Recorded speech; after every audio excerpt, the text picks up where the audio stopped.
basically the foundation of the myth of black criminality and black stereotypes. So I kind of course through ancient European history, and then I kind of go into the beginnings of the transatlantic slave trade, and into it's kind of around slavery in America and Reconstruction in the Gilded Age. So, Herodotus, the Greek father of history, spoke of the Egyptians. He said, "The names of nearly all the gods came to Greece from Egypt. For the names of all the gods have been known in Egypt from the beginning of time. It was the Egyptians who originated and taught the Greeks ceremonial meeting, processions, and liturgies. The Egyptians were also the first to assign each month and each day to a particular deity, and to foretell the date of a man's birth, his character, his fortunes, and his day of death. The Egyptians too have made more use of omens and prognostics than any other nation. Diodorus Siculus of ancient Greece, spoke of the Ethiopians as such. He said, "Now they relate to all people of the Ethiopians were the earliest, and say that the proofs are clear, that they do not arrive as immigrants, but are the natives of this country, and therefore are rightly called natives is almost universally accepted. That those who live in the south are likely to be the first engendered by the earth is obvious to all. For as it was the heat of the sun that dried up the earth, while it was still moist, at the time when everything came into being and caused life, they say it is probable that this was the region closest to the sun that first bore animate beings." And finally, from my ancient historians, Stephanus of Byzantium, which is an ancient province of Roman time, spoke of Ethiopia when he said, "Ethiopia was the first established country on earth, and the Ethiopians were the first who introduced the worship of gods and who established laws." Now, I speak about these people for a particular reason. I ask the question, how did we get from a world where ancient Europeans had such reverence for black people and for Africans to where we are today, where black people are generally despised and hated and ridiculed and considered repulsive in many people's opinions? Not just Europeans or white people, but people of all ethnicities who aren't black mostly disparage us.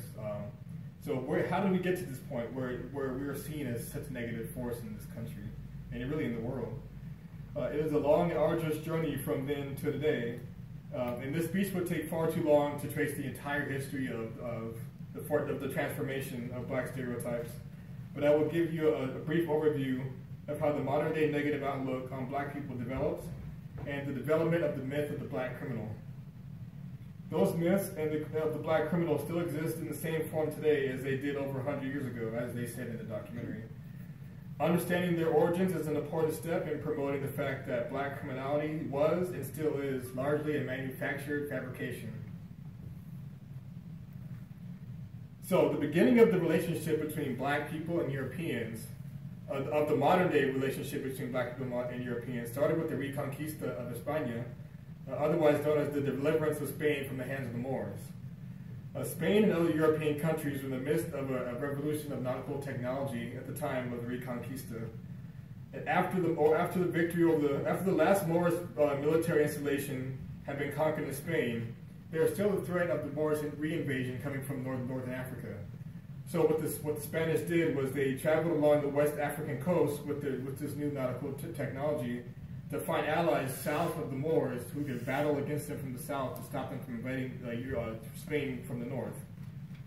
The result of these voyages was finding lush and tropical islands along the African coast that were perfect agricultural islands.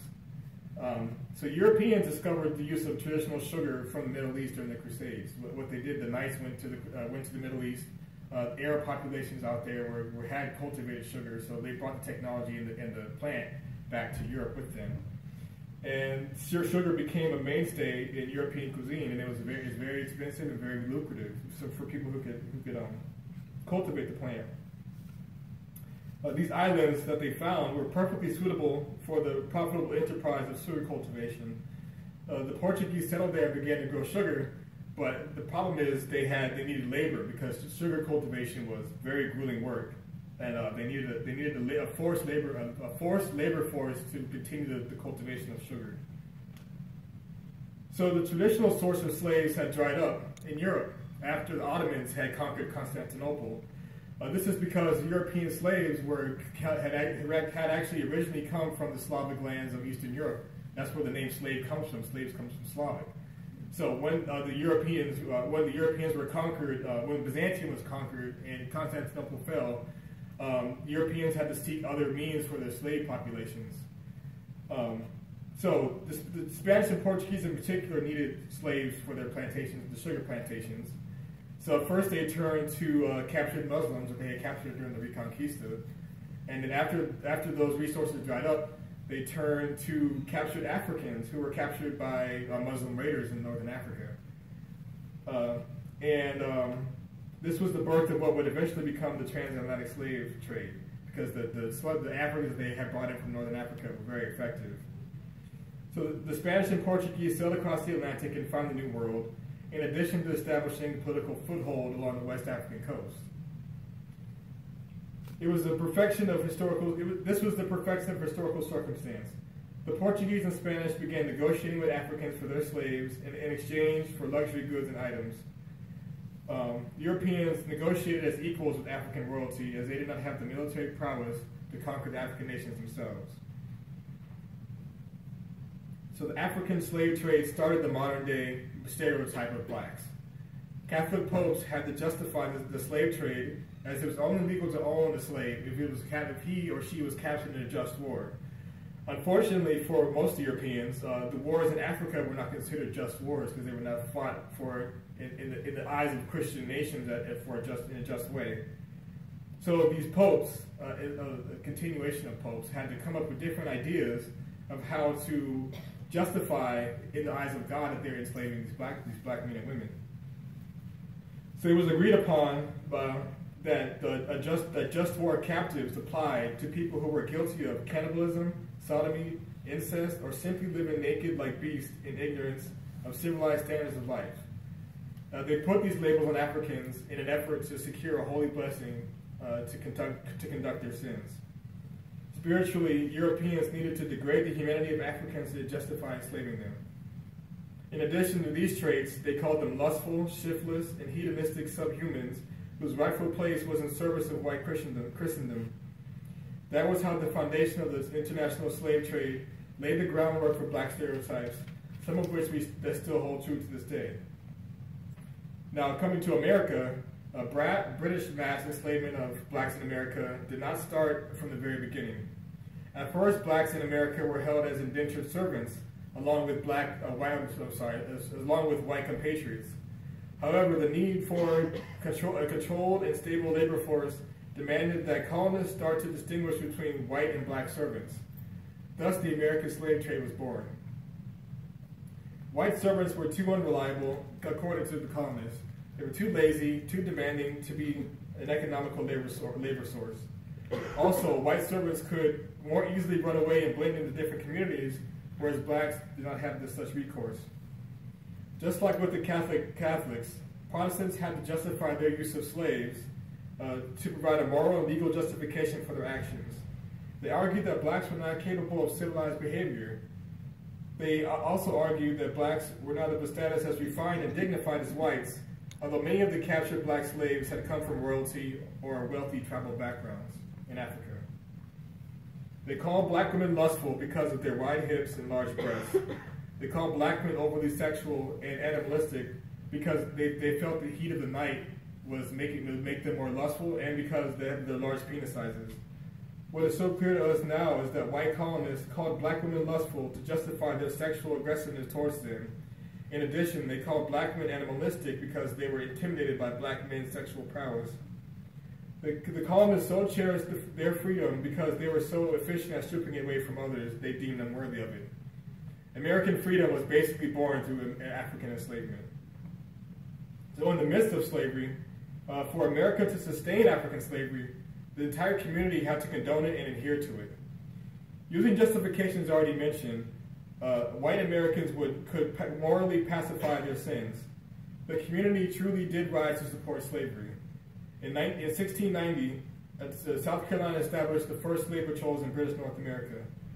These slave patrols had the ability to kill any black man on sight for any reason whatsoever. Anything that seemed like a threat or a challenge to their authority could result in the death of any black man or black woman outside of the plantation. Slave patrols instilled in common white men the belief that they had power over white men, free or slaves, or power over black men, free or slaves. It allowed for white men to use further stereotypes about black men and enhance the threat of black men in order to justify their status in the community. Slave patrolling and overseeing was a stepping stone job on the way to buying one's own slave and entering the plantocracy. It was a vital part of the white American dream of owning one's own slave one day. So, continuing on up to the Reconstruction in the Gilded Age, while the stereotypes of slaves as lustful, barbaric, subhuman people did much to degrade the status of black people during slavery, blacks were still not seen as a threat to the survival of Southern society. It took until after the Civil War for many of the worst black stereotypes to be solidified and to galvanize and unite the Southern white community against the evils of Reconstruction and black freedom. After the Civil War was over, white supremacy was under a serious threat of extinction in the South. Black men can now vote, own land, and become citizens. To control the threat, the Southern plantocracy established the Black Codes to criminalize black men and keep them a landless and stationary labor force for their plantations. Although the Black Codes were dismantled by Congress, they were replaced with terrorism and violence against any black man or woman trying to promote their self-worth. Southern whites equated black men with criminality in an effort to control the white vote and to put fear into the white community's hearts. Biracial political movements like the Populists and the Readjusters in Virginia made Democrats turn to race baiting to shore up the Democratic vote. They called black men thieves, rapists, drunkards, murderers, and liars in order to demonize them and gain votes. Many of the stereotypes we see in modern-day America were formulated during this era. White men in the South rallied around the threat of the Black Menace, the Black Brute, the Black Buck, who were out to kill and steal from white men and rape their women. It was the threat of an educated, literate, cohesive black populace that really scared white elites, not the threat of violence or rape of their community members. Black men during Reconstruction and the Gilded Age were simply used as a tool to regain control of the South for white Democrats and redeem the former Confederate states. So, as my conclusion, the stereotypes you see today are used as justification for harsher penalties and increased violence against black men and women. The stereotypes you see today are used as justification for harsher penalties and increased violence against black men and women that were formulated in Europe, transferred to America, and ingrained during Reconstruction and the Gilded Age. No one person or event is to blame for how black men and women are perceived today. But the more people study and understand the history of race relations in this country, the easier it will be to reverse the trends we see in America today, with the excessive use of violence against black people and a lack of human value placed on our lives. We are living history today in the present. Now is the time to acknowledge the past and do something to rectify the mistakes that were made. Thank you.